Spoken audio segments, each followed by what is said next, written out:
Sweet, savory, and oh so delicious, plantains are the MVP of African cuisine. But did you know this humble fruit has a rich history spanning continents? Let's dive into the story of plantains. Plantains originally came from Southeast Asia but found their true home in Africa centuries ago. Why?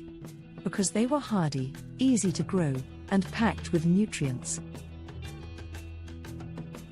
And the best part? Plantains are versatile. Fried plantains, aka dodo, are a Nigerian favorite. In Ghana, they're roasted and paired with peanuts. And in the Caribbean, they're turned into crispy chips. Plantains aren't just food, they're comfort. From Sunday dinners to festive celebrations, they've been filling plates and hearts for generations. Hit subscribe for more tasty stories. What's your favorite way to enjoy plantains? Fried? Roasted? Tell me in the comments.